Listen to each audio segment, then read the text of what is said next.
spectacular, it means it's a SPAC. So let's discuss. All right.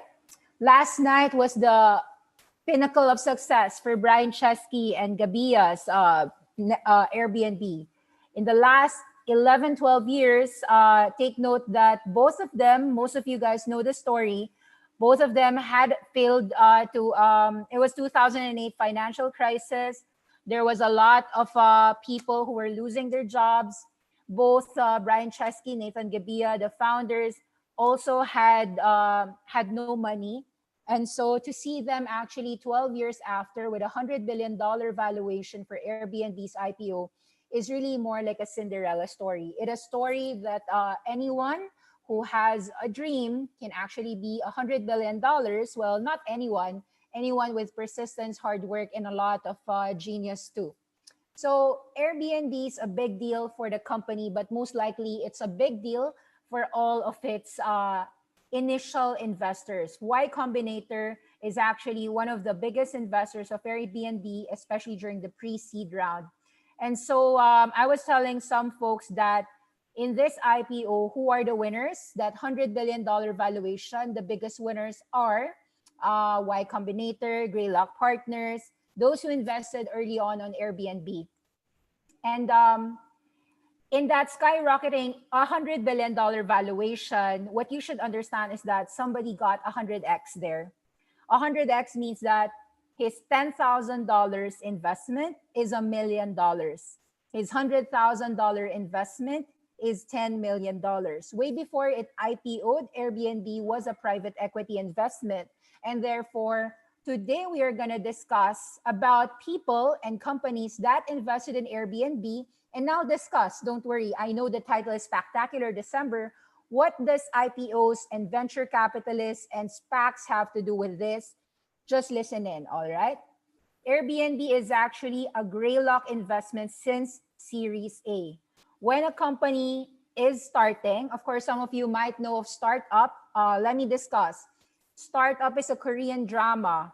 You've got Team Han Ji-pyong, you've got Nam Do-san. Nam Do-san is a founder. Han Ji-pyong is an investor. Greylock is an investor. Greylock is somebody like your Team Han Ji-pyong who invests in companies that can either be very profitable, very successful, or can change the world as we know it.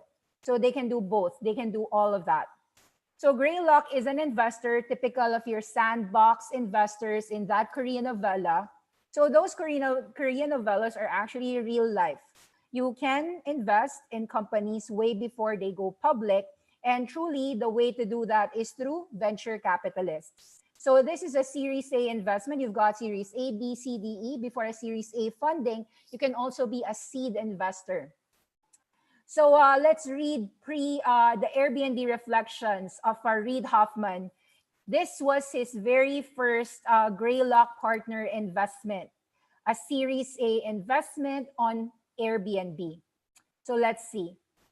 This is actually a very, very good, it's a very good Airbnb reflection. It was published 14 hours ago by Mr. Reed Hoffman himself. You can actually listen through SoundCloud, all that he was sharing. I will read to you a few things. With Airbnb's IPO, I want to take a look back at the past decade. Greylock led Airbnb Series A in November 2010, so 10 years ago, and what I want to reflect on that journey. This essay is based on a Gray Matter podcast episode, which you can listen to here. Let's read his example. Ironically, I missed my first opportunity to invest in Airbnb. The very first time that someone reached out to me about Airbnb, he described the business as, it is renting couches. Everyone has couches and now you can rent them. That sounds really interesting. They should do that. You should do that. That doesn't sound interesting at all to me. Couch surfing is a bad product experience. There's no privacy. It's just one step up from offering somebody a sleeping bag in the backyard. In contrast, picture somebody renting an apartment on the Seine River, on the Seine River in Paris, and you might even prefer that to the Four Seasons because of the location and having a place to yourself. That is the power of what Airbnb actually did, but that wasn't explained in the initial funding rounds. So when everyone actually tried to reach out to Reed Hoffman, he said, I've already heard all about it. It's not a good fit for me. Oops. Finally, Airbnb's angel investors, who is very smart and whom I respect a lot, reached out to me and said, hey, you should really look at this. There are really good founders, and I think this is an interesting space. This time I said, look, here's the way the space was pitched to me, and I explained why I didn't think much about couch surfing. This investor listened and told me, yeah, but it's so much more than that. That's when I realized I needed to change my view of the company. This experience led me to update my investing playbook. Clearly, I've made a mistake. My conclusion was that I should have realized the first person who pitched me on Airbnb was not a great consumer internet investor, which means I should have realized that he might not have described the opportunity accurately. Further, when additional people kept mentioning Airbnb to me and praised the founders, I should have asked myself how smart the founders are. At that conversation, I called Brian, Joe, and Nate, and I got really strong references. That's when I agreed to them. They came to Greylock's offices on Sunday, met me literally 2 minutes into the pitch. I told them, look, I'm going to make you an offer to invest, but let's make the rest of the session a working session. 2 minutes in, he was hooked. Come back the next day, present to the entire partnership. What happened in those 2 minutes to convince me? What was the elevator pitch? Part of the entrepreneurship game is deciding what league to play in. There's the junior league, the varsity league, and then there's the big leagues. Generally speaking, as investors and entrepreneurs, you want to go after ideas where if you succeed, it transforms an industry or even the world. Those 2 minutes showed me that Airbnb's founders wanted to play in the big leagues. Of course, a lot of work took place because those 2 minutes before that 2 minute went into my decision. As is my usual practice, I check references on the founders before I met with them. If I'm going to find out a set of founders lack integrity, don't behave like partners, take on unacceptable risks that might harm them, their customers, or the society, or simply are not the kind of people I want to spend a decade with, I want to know these facts before I start down the path of evaluating that investment. And if the reference checks come back positively, then I will believe that this startup is a good opportunity and I can lean in right away. The other reason I could decide so quickly is that I really know networks and marketplaces. There may be a few people who do this and know this topic as much as I do. Guys who don't know, Reed Hoffman is the founder of LinkedIn, which was sold to Microsoft. But there probably aren't any other people knowledgeable at this. All right. So when the community was founded, when the Airbnb founders walked me through their models, how the host will also be the guests, how the community was developing, what they've learned from different markets like Barcelona and New York, it showed to me that they were on top of Airbnb's key business challenges, which was to build a powerful marketplace dynamic.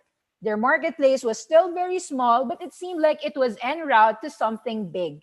And that's what convinced me that they could achieve an epic outcome. The story continued, take unexpected twists and turns the next day after the Greylock partner meeting.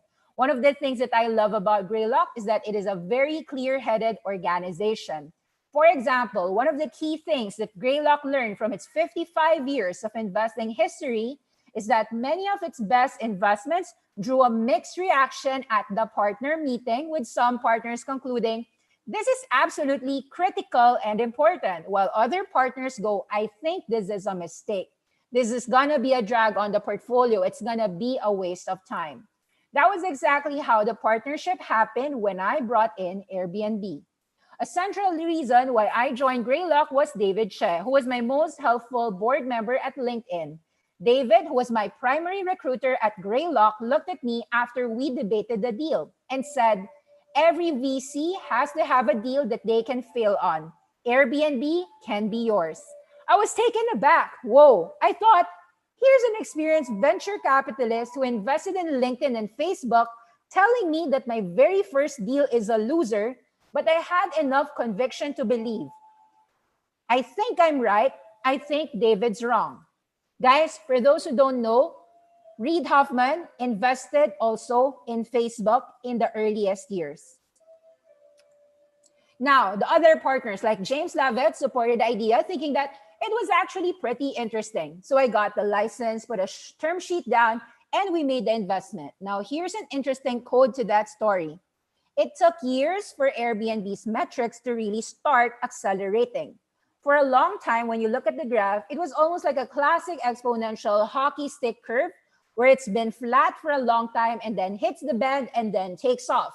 Well, before Airbnb hit that bend, David came to me and said, "You were absolutely right and I was wrong. What did you see about Airbnb that I didn't see?" One of the things I love about David and about Greylock is a culture which is the commitment to truth. David was very blunt with me that he thought the Airbnb investment looked like a mistake, but he was also constantly thinking about it and how to help. I told David, all of the risk factors he pointed out, like political opposition, the chance that gas caused problems, they were all accurate. But I thought that if this actually works, it can have a global impact and generate virtually uncapped returns. Part of the reason that blitz scaling opens up with the Airbnb story is that it demonstrates how when you win, a winner take most market with strong network effects. It cannot be just industry transforming, but world transforming. And I believe Airbnb is going to be different kind of company with a different kind of product and service. And that will become a different kind of platform for launching businesses that go well beyond replacing hotel rooms. The reason I got into tech investing is to go back up companies that could kind of have that massive impact. There's plenty of times I got pitched a really interesting e-commerce investment that could clearly generate 5x, 10x returns, something that seems predictable and reliable, led by high quality entrepreneurs. I had great partners doing these kinds of deals, but that is not how I invest. My investments tend to be the kind that could be zero, but if they succeed, my experience with Airbnb is one of the biggest reasons I adopted this approach. The power of the design mindset. One of the central lessons I learned from Airbnb, which is now I'm conveying to other entrepreneurs I work with, is the power of the design mindset. On one level, the design mindset is similar to the engineering mindset. It seeks to frame and understand a problem, solve that problem. When I first heard of founders talking about the fundamental importance of design for Airbnb, I thought they were talking about the problem-solving mindset, which I felt I already knew pretty well, but they were actually thinking much more deeply about every aspect of the customer experience. For example, when a guest walks into a new apartment for the first time, what are the most important factors that affect their first impression? The Airbnb founders pointed out that in real life, the very first thing someone does is to look out the window. If you look out a dirty, grungy window, you will think that it is a dirty place. Thus, it was very important that hosts keep their windows clean. But the design mindset does not end there. It asks, what else could you do to make that window convey a better first impression? Maybe you cannot change the view, but can a window treatment better frame the view? All right, so there's more, but why am I talking about Airbnb? Why am I talking about Reed Hoffman? Because the biggest thing this year would be SPACs, spectacular SPACs, how SPACs became Wall Street's money tree.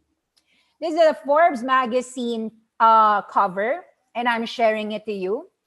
All SPAC everything. Who should be scared of the clean tech IPO craze? While the rest of the world have been staying at home, special purpose acquisition corporations, aka SPACs, have been going out, hunting for clean energy and transportation startups. To me, what is a SPAC? It is venture capital investing at scale with the liquidity to boot. This 2020, almost 44% of IPOs were raised via SPACs. That 44% is actually $77 billion. It's not a small thing. And similarly, some SPACs, such as Peter Thiel, one of the most I would say he's one of the MVPs, most valuable players when it comes to venture capitalist land. Peter Thiel is sealing another IPO, another SPAC. $550 million blank check company on Bridgetown Holdings, which is focused on Southeast Asia. This so-called SPAC, a collaboration between Peter Thiel, the co-founder of payment giant PayPal and a prolific investor in startups, will work with Pacific Century Group, led by founder Mr. Richard Lee, son of Hong Kong billionaire Lee Ka-shing. Peter Thiel said that the COVID marked the 21st century's true start. The SPAC boom, the surging electric vehicle and stocks are a sign. All the venture capitalists know that 2020 is not the end, but the start. Because, let's read it. This is Mr. Peter Thiel, if you don't know who he is. He's a billionaire entrepreneur and a venture capitalist. Peter Thiel's achievements are one of the best in history. So if you want to ask me who can tenfold or double fold, actually 10x, 100x, 500x, 1000x, those are the things that Peter Thiel has done and continue to do. The SPAC boom of 2020 is Wall Street's story of the year and a once-in-a-lifetime chance for early-stage tech companies, particularly in the advanced transportation space, to grab funds at a breathtaking pace. While some have listed their shares year ahead of meaningful revenue recognition and generation or a clear outlook, billionaire tech investor Peter Thiel is excited about a broad transformation.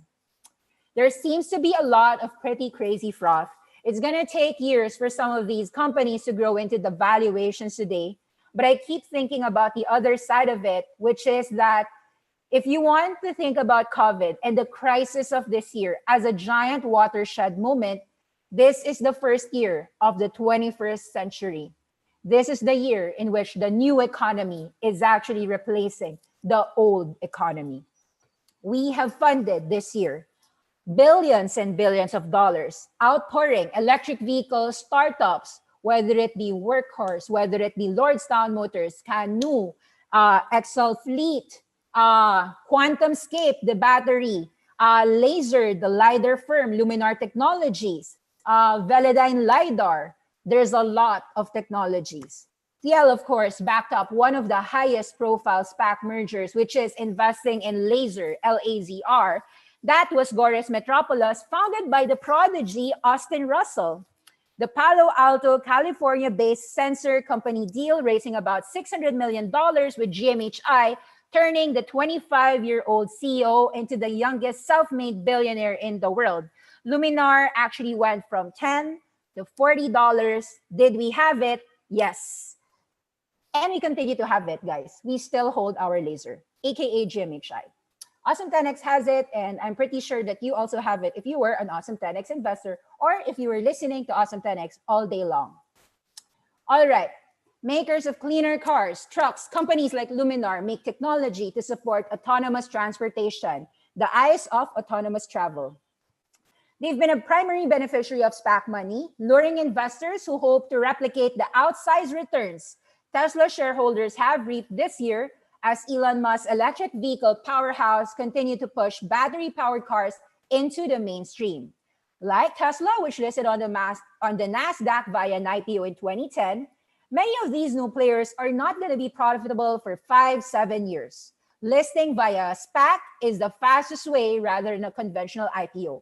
A startup merges with an existing special purpose acquisition company, functions as a blank check shell corporation, sponsors pay the underwriting and legal costs of an IPO, and tada, how SPACs became a Wall Street money tree. There's another SPAC upcoming. SPAC MVP, United Wholesale Mortgage, Matt Ishbia won a national NBA championship with Michigan State 20 years ago. But he missed his only shot in the finals. His first attempt at the SPAC game could be a slam dunk. I haven't studied the SPAC, but this is United Wholesale Mortgage. Apparently, I think, guys, it sounds a little bit like a little lemonade. I'm not sure if a big lemonade, a little lemonade, but yes, I do have the mortgage market through Lemonade or through Rocket Loans, twofold. We have Lemonade and Rocket Loans. So home mortgages, home insurance, etc., etc. This is another SPAC that people are taking a look at. How many billionaires have poured into SPACs? There's a lot. Bill Ackman, of course, Bill Ackman is one of the largest billionaire. The SPAC is doing a hunting deal. In fact, there were rumors early on that Pershing Square was gonna have some Airbnb, but Airbnb decided not to go through a SPAC. Airbnb decided that they're gonna go through an IPO, and that was happening. All right, so who are the rest of the star-studded billionaires? You've got Daniel Osh, Ajax One. $750 million in a star-studded group of strategic advisors pledged to cut the promote by 50% in search of market leaders in software, internet, and fintech. Who's the other one? Barry Sternlight. In November, he struck a $4.4 billion deal to take Cano Health public. Richard Branson, of course, Virgin Galactic, the Virgin acquisition. He is doing a lookout for bargains, thinking travel and leisure, financial services, and renewable energy. Who are the other billionaires? You've got Leon Black. Apollo is working to close in on Fisker Automotive. You've got Tony Tamer. He's doing a traditional 2 and 20 private equity fund. The public financing will let the buyout superstars take their 20% promote upfront. That would be HIG acquisition. Who are the other one? Gores Metropolis. Of course, Gores Metropolis was something that we invested, which was Laser, Luminar Technologies, the LiDAR company. So far, we're up 400% on it. Ron Berkeley, grocery store billionaire, has given some details about the industries that it wants to list. Howard Marks, this one I like. Howard Marks, aka OAC, Oak Tree Acquisition. They're going to take telehealth company, Andrew Dudum's company, Hims and Hers public at $1.6 billion valuation. There are at least 198 SPACs year to date. 198, yes, you heard me right, 198. How many SPACs did Awesome 10X study? Well, I think we studied about 10, but 10 or 20, 10 or 12. But the nice thing that I want to share to you is that all the SPACs I studied are up 50%, 100%, 200%, 100% hit ratio, no losses yet. So, of course, there's a criteria on which SPAC to get into. Not all SPACs are made the same. While there are a handful of billionaires that will always structure fair deals with their SPACs, not all SPACs have a benevolent billionaire attached. Not all SPACs have a good coach. Meaning, if Peter Thiel is the coach and the player is Austin Russell, think carefully about the sponsor and think carefully about the SPAC IPO that they are raising. Now, this is a company that are saying, in a way, what you could see is that SPACs are similar to just private equity. It's just similar to venture capital at scale because it's a blank check. The sponsor can choose any company they want to get. So a lot of the vehicles, like electric vehicles, were the overhyped SPAC sector, but also some cannabis SPACs are either finding a deal, searching for one. And for online gaming, yes, there have been DraftKings. There's been, I'm not sure if there are, I think DraftKings and Rush Street Interactive. I didn't study all of the SPACs. But yeah, online gaming, you've got that. Now, I think also, I'm not quite sure if GAN and I think there's also another SPAC, like Power Paddy, something, PewDiePie. Well, it's not PewDiePie, as in, it's Paddy Power, sorry. PewDiePie is it's different. Yeah, it's an esports, it's a video game streamer, right?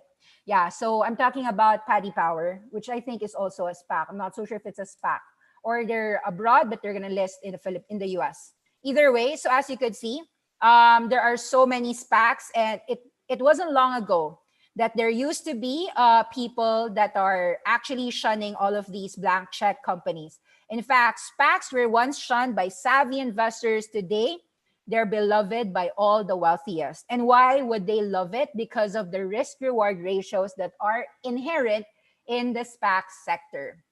Okay, so lining up, there are so many companies that are really doing a lot. You could see that example, the billionaire hedge fund mogul, Daniel Osh. He backed up startups like Coinbase, GitHub, Stripe via his family office. He's recently raising $750 million, and he's doing a SPAC IPO called Ajax. His other investing partners are Glenn Furman. They made billions in profits running Michael Dell's family office. The SPAC's board includes an all-star lineup of innovators: Kevin Systrom of Instagram, Anne Wojcicki of 23andMe, Jim McKelvey of Square, Steve Els of Chipotle. The group has pledged their personal capital into Ajax's future deal. Do I like Ajax? Sounds good. It's something that I want to study further. Now, we're lowering the sponsor economics to make it clear that this is not about promoting somebody's capital. It's about investing our own capital and then finding a great company that we can hold for a long period of time. Sound like my guy. I don't want a guy who's going to buy and then sell it after a 100, 200% flip.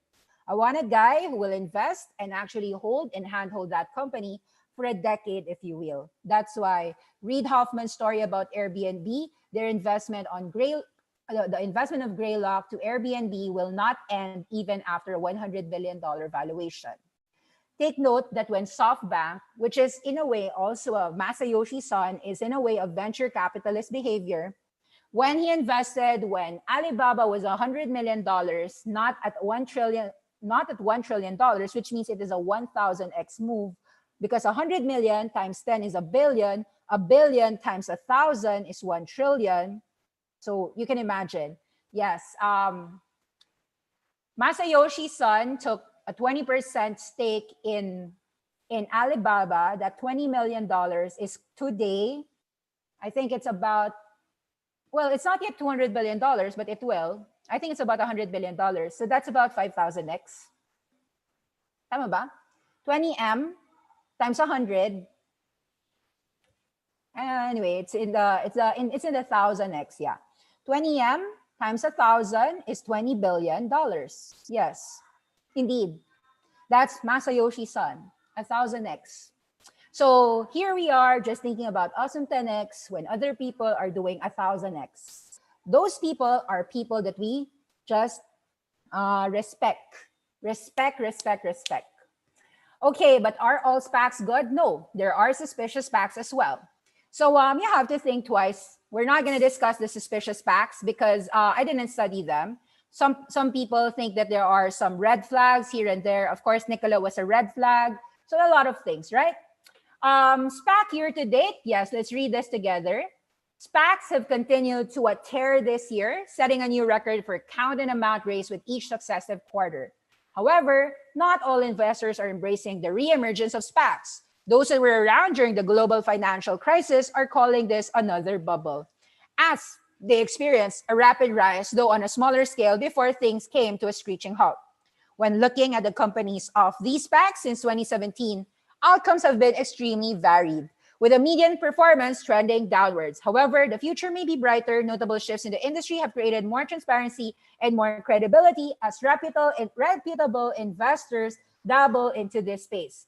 While SPACs have been around for a long while, the verdict is still out on whether this will become an established, legitimate exit route for VC-backed tech companies or just another fad. So actually, this is a good analysis. There's about 252 active SPACs, 51 announced combinations, 201 are still seeking a target. So not all SPACs actually get merged. So you have to think twice before you just find any SPAC. If the SPAC doesn't get a merger, then it's nothing, right? Sector position of mergers, meaning the 10 SPACs that we got and the 10 SPACs that we won were all a complete, tada, example, Desktop Metal, TRNE, aka Desktop Metal, tada, that's Rick Fulop. GMHI is now Laser, tada, SVE, aka ChargePoint tomorrow, GMHI, all those things. So a lot of SPACs, but those are the few, yeah, some of the winners that we got. Also Flying Eagle, aka Skills, and so forth. Actually, if you took a look at my October 30 buying opportunities 2020, October 30, 2020 was a month ago, right? All of the picks there, all of the SPACs there are given there for free for you. Take a look at the price then and take a look at the price today. See whether we're up 100, 200, 500%. Some of them were, yes. So nothing. Yeah, I'm just trying to brag. Okay. All right. Relative post-merger performance. 90th percentile, 75th percentile, median, 25th percentile, 10th percentile. It's all it's saying is that typically you raise a lot of money, but the performances over time, you're not aware if they're going to be positive in the long run. Of course, because you just simply raised money for them it then depends on the founders if they can actually take that $1 billion valuation truly reality, or just it's just $1 billion today. It's not $1 billion tomorrow. So a few things that you should also be aware of. Interactive Brokers charges 1.59% for a $100,000 margin loan. Do you know how much your brokers charges? Other brokers like Fidelity charge 6, 7, 8%. Fidelity, Schwab, E-Trade, Ameritrade. Therefore, although I am not affiliated with Interactive Brokers because the interest rates is 5x cheaper in Interactive Brokers, I am not dubbed to use Fidelity, Schwab, E-Trade, Ameritrade, and so forth. Of course, I also checked Etoro. Etoro charges somewhere in the zone of about 6% plus the LIBOR, 6.4 plus 1, which is 8%. Again, it is 5x more expensive than IBKR. Therefore, yes, I do promote Interactive Brokers for a good platform to trade and invest in US stocks. As you can see, Interactive Brokers also offers a lot of interest if it's an idle cash balance. But since I don't really have a lot of cash balance, I doubt that I'm using this. So, but I mean, yeah, you do get a little money if you're actually if you have part cash there. SPAC IPOs have spiked in 2020. High reward investments with a limited risk equals SPACs. But you have to think carefully which SPACs. So as the last 8 years suggests, of course, from 7 to 141, we are actually closing this year with about 200 SPACs. So that's a 30x move in the last 8 years. That tells you that there is huge demand in SPACs. And venture capitalists have wanted to be in SPACs because of what? Example, if you want to go public and you want to do a roadshow, all you got to do is allow investors to buy $10 each. Go public, Emma keeps 20% of the shares. Emma searches for a target acquisition. M Corp decides on a company, then negotiates the acquisition terms. Everybody votes and the money is there. Startup merges with M Corp and officially trades on the New York Stock Exchange. That is essentially what a SPAC. A blank check company, you find the sponsor, you find the target, tada, it's there. Thank you for CB Insights for this wonderful visuals. Of course, why are people doing SPACs? Are there downsides to it? Okay, the downside is that it depends on the target company. It depends on the sponsor quality, time constraint, high risk for retail investors. So they say target company supply, target company quality. End of the day, those are the downsides, but you can actually limit the downside if you study who are the sponsors, what the time constraints are. Can they really fix the merger within the year, or will it be delayed for 6 months and 3 months and so forth? If it gets delayed, that would actually fall. And we've seen a lot of companies who actually had a risk. And so, example, when Tattooed Chef had a problem on getting even Velodyne LiDAR, initially TTCF and VLDR, before they were TTCF and VLDR, they were FMCI and GRAF. So these two names were having a problem getting voters. And so people had to be taught that, hey, you guys have to really vote for this merger to happen. Or else if this vote never transpired, then we cannot actually buy out that target company. Over time, I think most people are aware today that when it's a SPAC, they just have to tell and vote, and that's it. So I think less problems already with TRNE and GMHI afterwards. That's why it was so easy already. Now, there's a lot of fireside chat. This is an important fireside chat that I want you to listen into. Spectacular fireside chat with Reed Hoffman. He is somebody who I believe is important, and he actually has a SPAC coming out. So let's listen to the 12th to 13th minute. Here, let's go listen in here.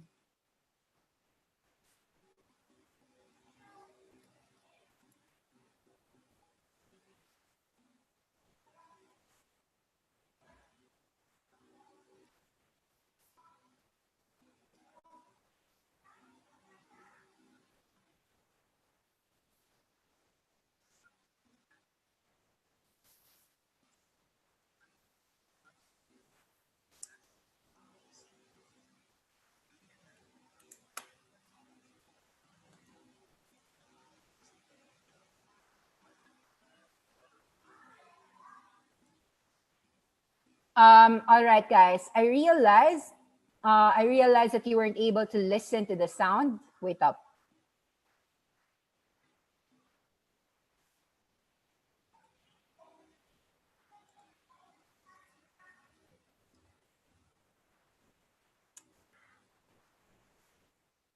Wait.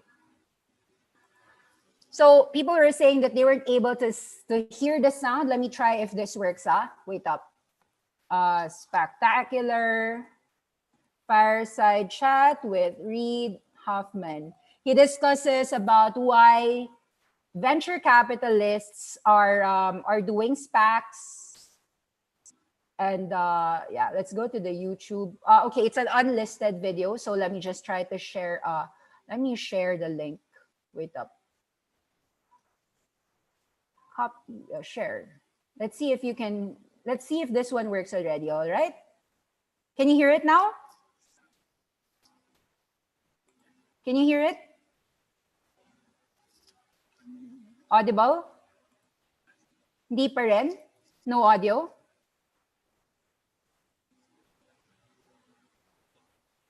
Still no audio?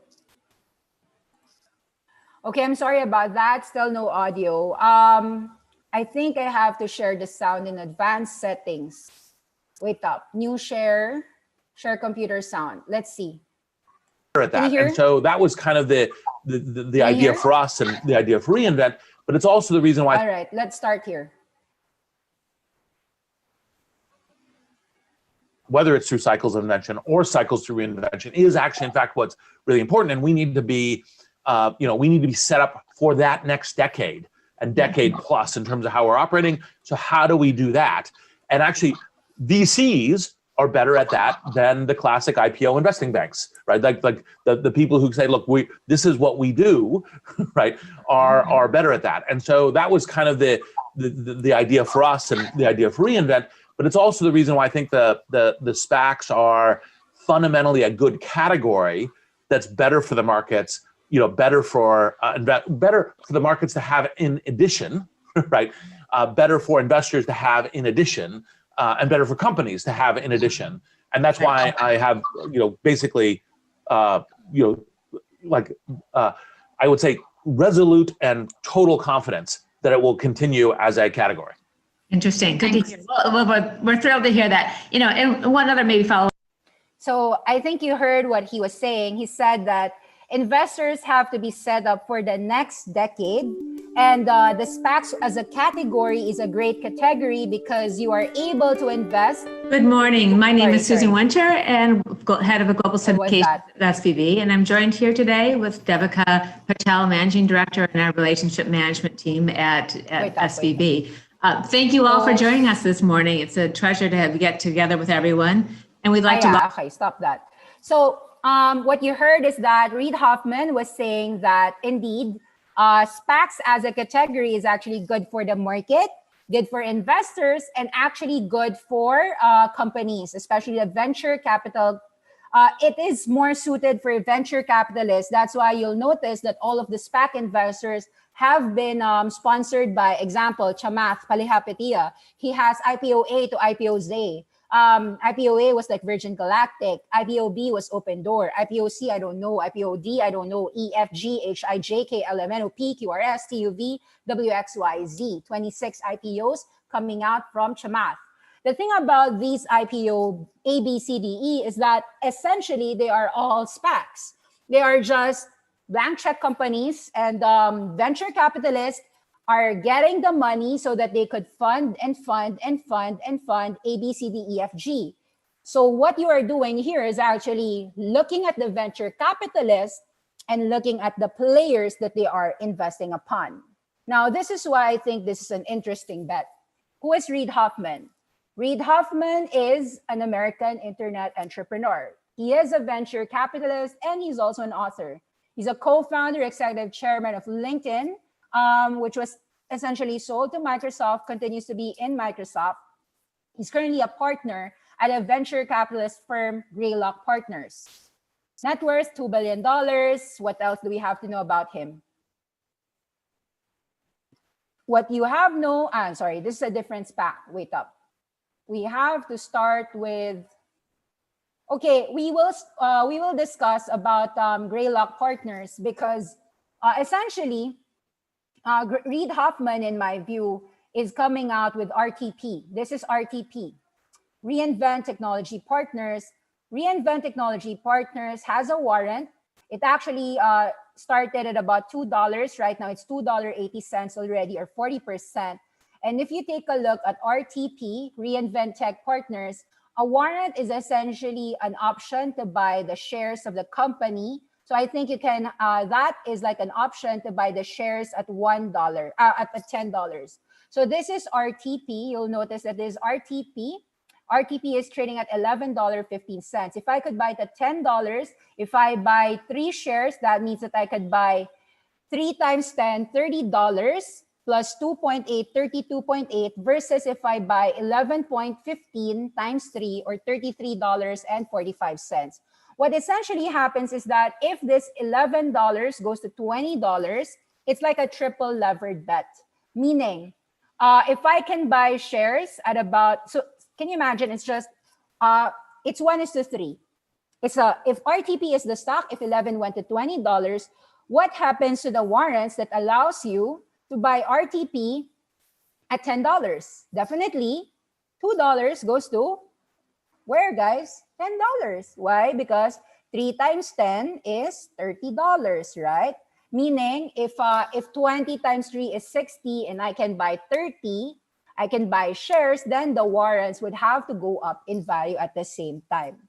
So that's really how to understand what's the difference of a warrant and a stock. It's that in simple. A, B, C, D, E, F, G. It's that simple. Now, it's just 1:3. So can you buy RTP or can you buy RTPW? It's the same thing. You can buy both. You can buy the same thing. But most people like to buy the warrants because the warrants will go higher in price if they're right that RTP goes up. Now, the question is, should you invest in RTP? Well, the question is, do you believe that Reed Hoffman is going to do the right thing? Who is Reed Hoffman? At the end of the day, you have to check out who is the coach, right? So let's go for Greylock. Greylock investment period. Who is Greylock and who is Reed Hoffman? What is his investments over the last couple of years? Reed Hoffman, partner at Greylock, Crunchbase, profile. Is this an MVP? I think yes. He has 54 portfolio companies, 34 successful exits. What is his role? He's an investment partner, an individual, and angel. Reed joined Greylock Partners in 2009, focuses on building products reaching hundreds of millions of participants, businesses that have network effects. An accomplished entrepreneur and executive, he's played an integral role of today's leading consumer tech businesses, including LinkedIn and PayPal. Guys, he has a podcast. It's called The Masters of Scale. He's got best-selling books like The Startup of You and The Alliance. His next book is about blitzscaling. This is about his Stanford course based on the same name. Reed is the host of the podcast, Masters of Scale. He earned La La La. He is a recipient of the Great Visionary Awards. And he currently serves on the boards of Airbnb, Aurora, Coda, Convoy, Entrepreneur First, Gixo, Microsoft, Nauto, Sapo, and a few early stage companies that are still in stealth mode. So he has been an influential investor in many influential companies today, including Facebook, Flickr, Last.fm, and Zynga. Reed is a co-author of New York. Okay, yeah. So I think like there's a lot of things that you should know about. The fact that Reed Hoffman is well known to be the one who presented Facebook to Mark Zuckerberg to get a lot of venture capitalists. You can actually check it out here. Reed Hoffman role Facebook round investment. Reed Hoffman invested $37,000 into Facebook at a valuation of $5 million. Today, Facebook is $700 billion or 1,200x mode. Okay? 5 million going to 500 million is just 100x.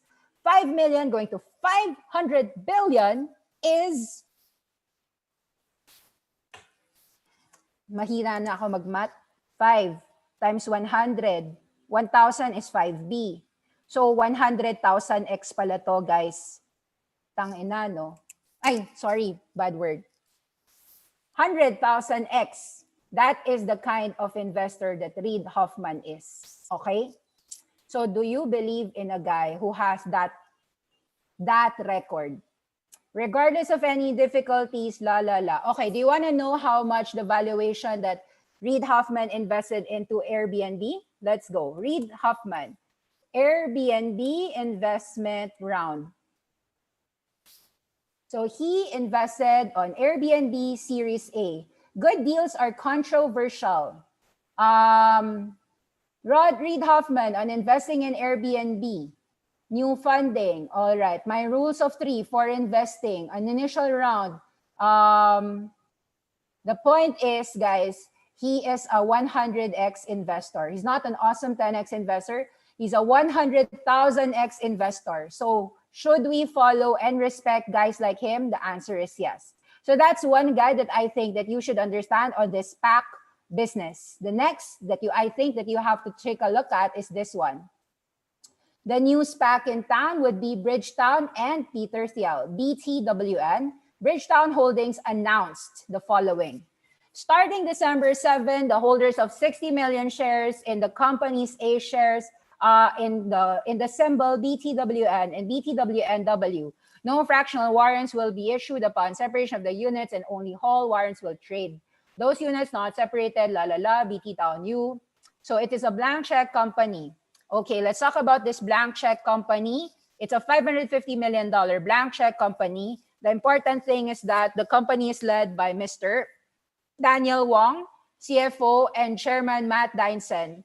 How come that Daniel Wong is very, I'm not sure if that Daniel Wong is the Daniel Wong of Alibaba. I'm not quite sure, guys. Let me see. Or is it, because Daniel Wong is such a common name, right? Alibaba. Daniel Wong. I'm not sure if the Daniel Wong that he's talking about is the Daniel Wong of Alibaba. Hindi, iba pala yun. Alibaba CEO Daniel Chang pala yun. Oops, I'm sorry. But so wrong number. Either way, the thing is, it's gonna be a blank check company. Why this is so popular why this is so popular is because they are a merger between Peter Thiel and Richard Lee. So I'm gonna read to you what they're doing. Peter Thiel and Richard Lee are targeting a new economy technology, financial services and media companies in Southeast Asia. So they're buying all the fintech and media companies in Southeast Asia. So they're raising $575 million. Essentially, $575 million is like a venture capital round. So they're going to invest in $10 million, $20 million, probably 10 companies or one company. We aren't sure yet. But this blank check company will be led by Chairman Matt Dyson and Daniel Wong, which is going to be the CFO and CEO. Dan Dyson, who married Thiel in 2017, manages private investments for Thiel Capital, which has incubated and launched venture firms, including Valor Ventures, Founders Fund, and Mithril, as well as a fellowship program that pays college students to drop out and become entrepreneurs. For those who don't know them, all right, let's take a look at Matt and Peter. Picture, please. Yes, we have a double guy combo. It's year 2020. These are the guys that you want to lead your company. Matt Dan Dyson is married to his billionaire gear partner, Peter Thiel. Who is Matt Dan Dyson? Probably another great guy because great people just want to hook up with great people too. And if you're a billionaire, it has nothing to do with your money. The untold truth of Peter Thiel's husband. How rich is he? La la la. Who is Peter Thiel? All about Matt Dyson. He's a partner of the famous la la la famous people. Matt. Okay, so what do I know about him? Let's check it out. Professional pursuits. He worked with Global BlackRock as a portfolio manager. He also worked as an investment banker. Presently, he serves as a portfolio manager on Thiel Capital Investment Management Services. All right, fintech space, board member, equity investor. The fame was the news of his marriage, garnered much media. All right. Romantic inclination. Okay. Behind the curtain. He's a private person. All right. He's a private person, so I don't know much about him. Either way, all right. All we know is that they will. It's basically gonna be, guys. If you have to think of it, B-Town U and RTPU, in my view, are similar to what Berkshire Hathaway and SoftBank Group is. If you're gonna ask me what's gonna be inside, I'm not quite sure. They're targeting fintech, they're targeting media companies, they're targeting technology firms.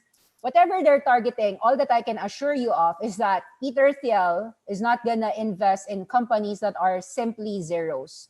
He did the book Zeros and Ones because he really believes in investing only in winner take most categories. That's why Thiel actually invested early on in Facebook, and took that 100,000x return as well. Now, who is Wong? Wong is a senior vice president at Pacific Century, leading corporate finance, VP, mergers and acquisitions. Bridgetown members will include whom, guys? Sam Altman, the former Y Combinator president, who is now the chief executive of OpenAI. John Haas, a partner at RRE Ventures. In Jun Huang, the CFO of Line Corporation. With this Bridgetown filing, Thiel and Lee are following other tech and business leaders who have fueled a record year for blank check companies. Guys, if you have to understand who these are, Sam Altman, the founder of Y Combinator, is also the superstar winner of Airbnb. Do you know how much Y Combinator invested there? It's also 100,000x move. Y Combinator investment round Airbnb. They were the one who actually did a pre-seed round. Pre-seed round is earlier than IPO, than venture capitalists. So the seed round was $600,000. Today it is $100 billion. It means that $600,000 is $100 billion. How many X is that? 600,000 times 10 is 6 million, times 100 is 60 million, 6 million, 60 million, 600 million, 6 billion, 60 billion, 10, 10, 1, 2, 3, 4, 5, 10 to the fifth. 10 to the fifth X. How much? 1, 2, 3, 4, 5. Yup, it's a 100,000X. It's a 150,000X for Sam Altman Y Combinator team. Yep. Could you even do that? I think not. I can't. That's why I'm going to just invest in them, because people who can do that are them. Venture capitalists can do that.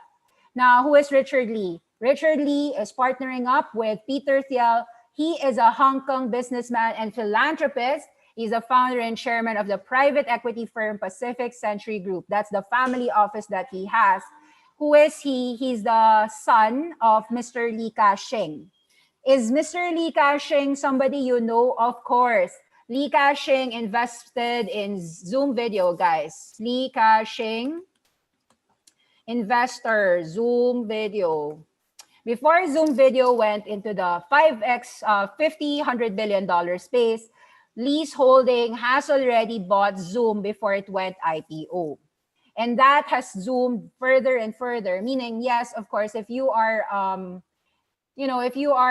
a billionaire, you can get so much money and invest in the companies before they even go IPO. Li Ka-shing is called the Superman by his admirers, who was an early investor in Zoom. He owns 8.6%. 8.6 of 100 billion is $9 billion. He invested way before it even got listed. I think his investment round was when Zoom was less than $1 billion. So 100x as well for him. This is Mr. Zoom Video, the one that you're using to do video conferencing, etc., etc. He actually invested here a $6 million Series B round funding in 2013. Okay? So why am I discussing all of these spectacular VCs? It's because at the end of the day, there's a lot of money, and I want you to invest in people and coaches that are hanjipyongs of our age. They're the best investors of our age. You better put your money there. Example, we said that Mr. Masayoshi Son was one of the best investors in the world. So if you invested with Masayoshi Son's SoftBank Group, would you have made money? The answer is yes. Yes, it went from about, well, at that point in time, this was a free class. We gave a buy at about 6,000 yen, 5,900 yen. So far, 8,000 yen, you're up 30%. Now you might say, 30% up only. I don't like it. I want 100%. Okay, don't worry. We have other SPAC picks that went 100%. This is not a SPAC. This is a conglomerate. The thing about it is that the important thing is that you have to invest in companies that you believe have 100x potential or 10x potential at the very least. Now, I just wanted to show to you what has happened in the private equity world. The private equity world suddenly went from private equity to public equity through SPACs. And actually, it happened in the electric vehicle startups. Example, this is actually one of the biggest bankruptcy to darlingness, from bankruptcy, from almost bankrupt to super duper darling. That answer is NIO. Startups took $50 million in taxpayer cash and soared by $75 billion. This car is NIO and IO. NIO went from $1 to $50. Today, I think it trades at $40, a 40x return in just a span of about 12 months. This is the EP9 electric sports car. Electric car billionaire William Li, the so-called Elon Musk of China, entered 2020 in a terrible predicament. His publicly traded electric vehicle was a concern because NIO consumed $6 billion plus of funding and had a cash crunch. It was so dire that investors thought that it was not going to continue anymore. However, by February, trading as low as $3, valuing the company at less than its total cash raise, dizzying losses meant Lee's electric car dream was proving harder than expected to realize, and COVID-19 happened, which made NIO stock even fall down to $1. On April 10, the company's wholly owned California-based operation NIO applied for a $5 million loan. They applied for a PPP program. They took bank series and all that. They took some funding. The point of this is that during the COVID time, all the electric vehicles needed money, and they all took the route of SPACs. Either in this case for NIO, since it was already publicly listed, it didn't need to go to SPAC. They just got an investor, aka Tencent. Tencent invested on it, and the rest is history. So most of the companies right now in the electric vehicle boom also got into the SPAC, whether it be Hylian, Luminar, Nikola, Canoo, Velodyne LiDAR, Lordstown Motors. All of them are actually PPP money, and PPP loans are all just funded via the SPACs today. So I'm just sharing all of these for you to understand the landscape of the SPACs.